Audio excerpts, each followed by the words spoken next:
Assalamualaikum warahmatullahi wabarakatuh. Perkenalkan, saya Felza Yasmina dengan NIM 07241099 dari Program Studi Teknik Sipil Angkatan 2024 Institut Teknologi Kalimantan. Pada kesempatan kali ini, saya akan menjelaskan tentang geomatika dan sistem informasi geografis. Nah, berdasarkan pengalaman saya, banyak orang yang masih asing dengan kata geomatika. Jadi di sini saya akan sedikit menjelaskan tentang apa itu geomatika. Geomatika sendiri itu sebenarnya singkatan dari geodesi dan juga informatika. Geomatika itu adalah ilmu yang mempelajari tentang pengukuran, permodelan, pemetaan, manajemen, dan juga penyajian data-data kebumian. Hasil produk dari geomatika sendiri ini biasanya berupa map atau peta dan juga informasi-informasi lain dan biasanya disebut data atribut. Sama halnya seperti teknik sipil yang mempunyai bidang minat atau cabang ilmu, di geomatika sendiri ini juga memiliki bidang minat atau cabang ilmu dan banyak. Tapi di sini saya akan memaparkan 6 saja yang biasanya sering diketahui dan juga paling sering dilakukan. Yang pertama itu ada survei dan pemetaan, yang kedua ada sistem informasi geografis atau biasa disingkat SIG, yang ketiga ada penginderaan jauh atau kata lainnya tuh ada remote sensing. Yang keempat ada hidrografi. Yang kelima ada fotogrametri dan yang enam ada kartografi. Tapi pada kesempatan kali ini saya akan menjelaskan lebih rinci hanya dua cabang ilmu, yaitu survei dan pemetaan dan juga sistem informasi geografis. Survei dan pemetaan. Jadi survei dan pemetaan ini adalah kegiatan observasi untuk melakukan pengukuran untuk mendapatkan gambaran tentang permukaan bumi, baik koordinat, ketinggian tanah, objek-objek buatan manusia, maupun kondisi dan juga fitur-fitur alami yang ada di permukaan bumi. Survei dan pemetaan ini sendiri sebenarnya dibagi lagi menjadi beberapa macam dan lumayan banyak, seperti survei atau pengukuran topografi, terus juga ada survei atau pengukuran kadaster. Nah, tapi kali ini saya akan menjelaskan tentang survei topografi saja. Jadi apa itu survei topografi? Survei atau pengukuran topografi ini survei yang bertujuan untuk mendapatkan data-data spasial gambaran tentang permukaan bumi yang bermanfaat bagi segala aspek kehidupan untuk memudahkan dalam pengambilan keputusan. Hasil pengukuran topografi digunakan untuk membuat peta situasi. Jadi biasanya peta topografi ini dilakukan untuk mengetahui kontur yang ada di sekitaran lokasi yang diukur. Kontur itu apa? Jadi kontur itu adalah titik-titik yang menghubungkan daerah yang ketinggiannya sama. Terus ada ukuran planimetrik pada peta topografi digambarkan dengan koordinat X dan Y, sedangkan ukuran relief digambarkan dalam koordinat Z. Jadi koordinat X dan Y ini biasanya didapatkan saat pengukuran, tapi tergantung lagi dengan alat yang dipakai. Kalau misalnya pakai teodolit, mungkin beberapa orang familiar dengan teodolit. Jadi teodolit itu alat yang paling manual. Jadi dalam kita pengukuran, kalau misalnya kita memakai teodolit itu kita tidak langsung mendapatkan koordinat X dan Y, melainkan kita harus mengolah datanya terlebih dahulu. Jadi kalau misalnya kita menggunakan teodolit, itu data yang kita dapat hanya berupa benang atas, benang tengah, benang bawah, terus juga ada data-data lain seperti sudut horizontal dan juga sudut vertikal. Nah, nanti dari data-data tersebut, itu yang sudah dikumpulkan per titik, itu nanti akan diolah sedemikian rupa dengan rumus tertentu dan menghasilkan koordinat X dan Y. Koordinat X dan Y ini biasanya untuk menentukan jarak antar titik yang diukur.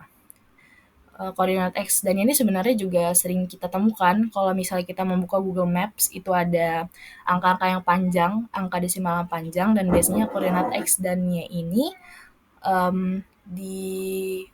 dipisahkan dengan tanda koma di tengahnya. Terus ini ada ukuran relief digambarkan dalam koordinat Z.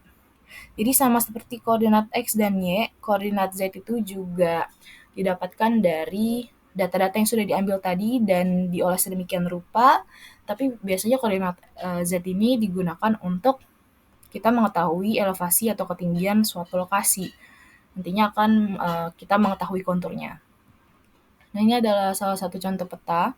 Untuk garis-garis merah dan titik merah ini adalah titik atau objek yang diukur, sedangkan untuk yang hijau ini detail atau situasinya. Jadi yang dikatakan peta situasi itu kita tidak hanya mengukur objeknya, tetapi juga situasi atau kenampakan alami yang ada di sekitar lokasi yang diukur, seperti misalnya ada pohon atau sungai, tangga, dan yang lain-lain. Nah, ini untuk bisa mendapatkan gambar dua dimensi seperti ini, kita memerlukan koordinat X dan Y. Ini seperti tampak atasnya. Terus ini ada peta kontur. Jadi seperti yang sudah saya katakan tadi, kontur itu kan titik yang menghubungkan daerah yang ketinggiannya sama. Jadi di sini akan kita ketahui konturnya. Ini jadi seperti ini. Itu karena kita juga mengambil data titik-titik atau data detail dan situasi tadi. Terus selanjutnya ada ini juga sama peta kontur tapi berdasarkan 3D. Jadi seperti tampak sampingnya. Kalau misalnya tadi tampak atasnya tuh hanya berupa X dan Y, koordinat X dan Y, kalau misalnya kita untuk mengetahui kontur atau relief suatu lokasi itu kita membutuhkan koordinat Z atau elevasinya. Nah lanjut, ini tadi sudah sedikit saya bahas, ada theodolit, statif atau tripod, ada rambu koda tebak ukur, ada rulometer, payung, palu, dan juga patok. Nah ini selanjutnya station. Jadi sebenarnya alat-alat ukur itu ada banyak.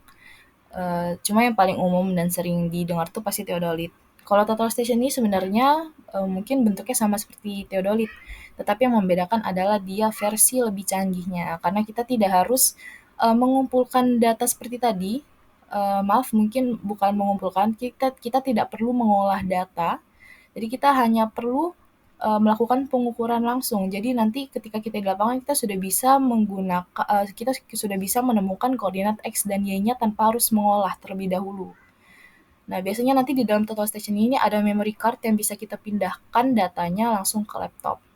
Terus kalau untuk total station ini biasanya pasangannya ada Prisma Polygon. Nah, kalau tadi total station itu canggih, ada yang lebih canggih lagi yaitu GPS geodetik. Ada dua, GPS geodetik itu ada base station dan juga rover atau receiver dan juga controller. Untuk base-nya ini tuh sebenarnya adalah alat yang dipasang di satu titik selama pengukuran, jadi dari awal sampai akhir dia tidak boleh bergerak.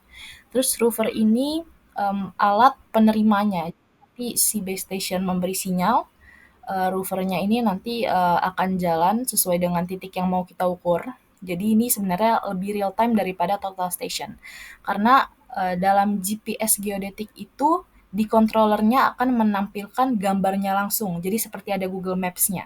Jadi kita tidak perlu memindahkan data-datanya ke laptop terlebih dahulu karena kita sudah bisa melihat gambaran atau tampak atas lokasi yang kita ukur lewat controller ini.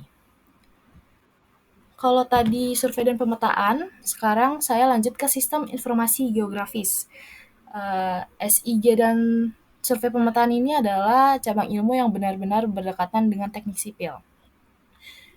Sistem informasi geografis atau SIG ini adalah sistem berbasis komputer yang digunakan untuk menyimpan, memanipulasi, dan menganalisis sistem informasi, yang dimana semua informasi di permukaan bumi ini disatukan dalam bentuk peta untuk menjawab atau menyelesaikan suatu masalah dalam ruang muka bumi tertentu.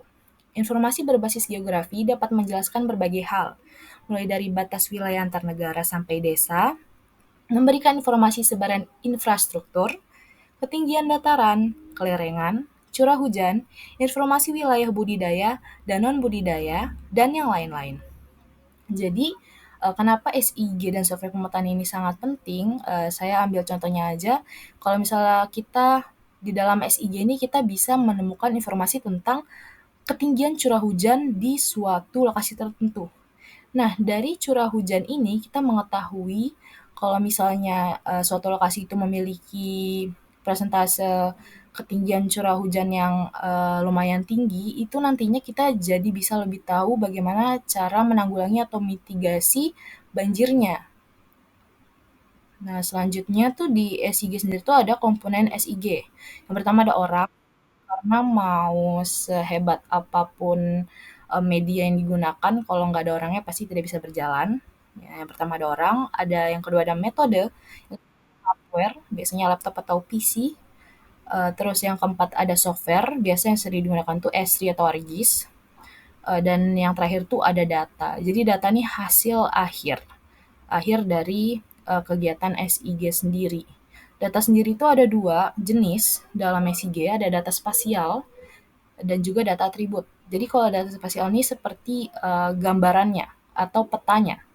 Data spasial adalah data yang mempunyai geometri dan berada pada suatu lokasi atau data keruangan. Sedangkan data atribut adalah data deskriptif yang menjelaskan kenampakan suatu objek spasial. Mungkin lebih jelasnya ini bisa saya kasih contoh. Jadi ini contoh data spasial itu dapat berupa peta atau citra. Ini petanya lah, data spasial itu. Sedangkan data atribut ini informasi yang menjelaskan dari data spasial ini. Jadi dari data spasial ini kan mungkin contohnya aja tadi itu ada peta curah hujan. Dari petanya ini kita bisa tahu lokasi mana yang memiliki curah hujan tinggi lewat data atribut. Terus ada tahapan kerja SIG. Yang pertama ada input. Dalam kerja SIG, mula-mula dibutuhkan data atau database, data awal atau database. Ini biasanya dapat berupa peta, data udara, dan yang lain-lain. Nah, selanjutnya yang kedua ada proses. Jadi dari peta atau foto udara atau citra yang sudah di-input tadi, itu akan mengalami proses sedemikian rupa supaya kita mengetahui informasi-informasi yang ada di dalam peta tersebut. Biasanya proses yang dilakukan dalam SIG itu yang paling umum adalah digitasi. Jadi ketika ada peta suatu lokasi, itu kita bisa mengetahui jarak, contohnya saja misalnya jarak antar lokasi satu ke yang lain itu hanya dengan menggunakan laptop. Jadi kita seperti menjiplak peta seperti lokasi dalam skala kecil yang kita hitung di dalam laptop. Terus yang ketiga yang terakhir itu ada output, hasil dari proses pengerjaan. Untuk outputnya sendiri itu ada dua, bisa dalam bentuk hard copy seperti tabel, peta, dan laporan, bisa juga dalam bentuk soft copy, yaitu informasi digital. Ini ada aplikasi yang sering digunakan dalam SIG itu ada Esri, ArcGIS, ada MapInfo, ada AirMapper, ada AirDAS, Geographic Imaging Map Sample. Nah, selanjutnya nih, kita akan membahas tentang peran geomatika di dunia teknik sipil. Peran geomatika itu sangat penting sekali, dan di sini saya akan coba sedikit menjelaskan satu-satu peran geomatika di bidang geoteknik, di bidang struktur, di bidang transportasi, di bidang hidroteknik, dan juga di bidang bahan dan material. Peran geomatika di bidang geoteknik. Yang pertama ada mengetahui volume tanah yang akan diuruk atau ditimbun. Yang kedua itu untuk menganalisis atau mengetahui kondisi serta karakteristik tanah dan batuan yang ada di lokasi konstruksi. Yang ketiga, membantu dalam memodelkan bencana geoteknik seperti longsor atau erosi untuk perencanaan mitigasi. Yang kelima, untuk menilai stabilitas lereng di daerah konstruksi dan memberi guna mitigasi terjadinya longsor. Yang keenam, untuk mengetahui kemiringan optimal lereng. Jadi seperti yang sudah dijelaskan tadi, kalau misalnya kita melakukan survei dan pemetaan, itu kan kita udah tahu konturnya. Jadi ketika kita ingin melakukan pembangunan di suatu lokasi, itu kan pastinya tanahnya harus rata. Dan nggak semua tanah di bumi ini pasti rata. Jadinya harus ada kegiatan uruk atau timbun atau biasa disebut cut and fill. Nah, dari hasil pengukuran tadi kita sudah tahu konturnya, jadi kita akan tahu tanah yang akan diuruk itu seberapa dan tanah yang akan ditimbun itu seberapa. Terus juga mengetahui karakteristik tanah dan batuan yang ada di lokasi konstruksi. Ini berhubungan dengan SIG tadi. Jadi SIG tadi kan menampilkan informasi-informasi atau data atribut dari suatu lokasi. Jadi ketika kita sudah tahu karakteristik tanah dalam suatu lokasi dari peta tadi, dari hasil analisis itu kita bakal tahu juga dan lebih memudahkan kita untuk mengetahui karakteristik tanahnya lewat kegiatan survei permukaan dan juga SIG.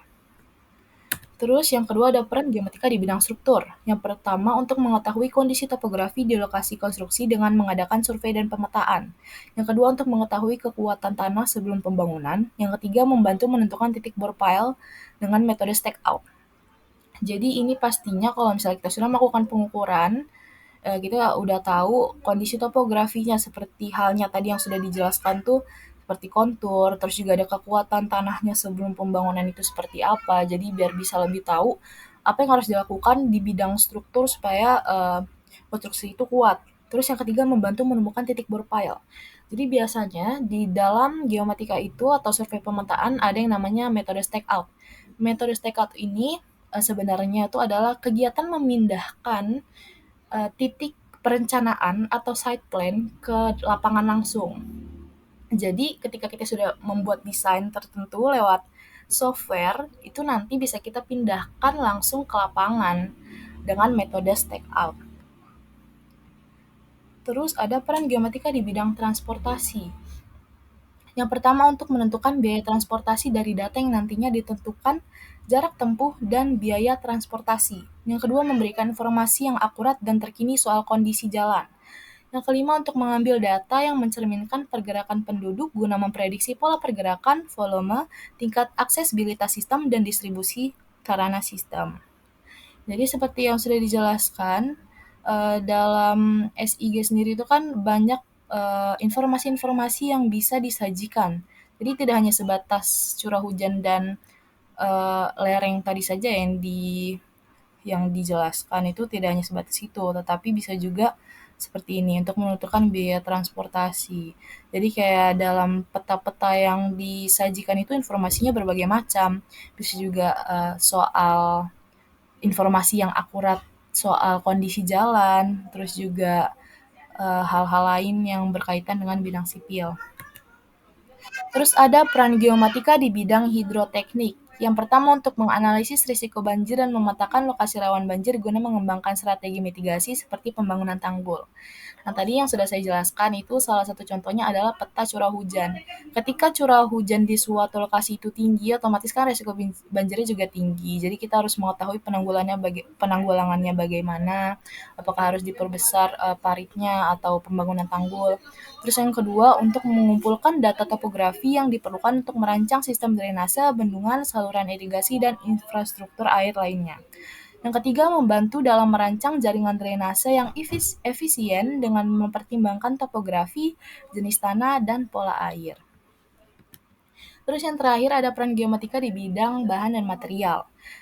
Yang pertama untuk memetakan lokasi sumber daya alam seperti batu, pasir, tanah liat, dan bahan tambang lainnya yang digunakan dalam konstruksi sipil. Yang kedua untuk menganalisis resiko geologis seperti tanah longsor, erosi, dan gempa bumi, membantu dalam pemilihan material yang aman dan tahan lama. Jadi kalau untuk yang pertama ini kan sama seperti yang sebelumnya ya, banyak informasi-informasi dalam peta yang bisa diambil. Sedangkan yang kedua ini juga sama. Jadi ketika kita sudah mengetahui misalnya kayak kestabilan lereng dari informasi peta atau mungkin kekuatan tanah dan yang lain-lain, itu jadi kita bisa lebih tahu material apa saja yang bisa kita gunakan supaya konstruksi itu tahan lama. Jadi sesuai material dan bahannya itu digunakan sesuai dengan kondisi lokasi masing-masing. Mungkin itu saja yang bisa saya jelaskan tentang geomatika dan sistem informasi geografis. Uh, Kurang dan lebihnya saya mohon maaf, dan apabila ada kesalahan dalam saya presentasi tadi, um, saya juga meminta maaf. Wassalamualaikum warahmatullahi wabarakatuh. Terima kasih.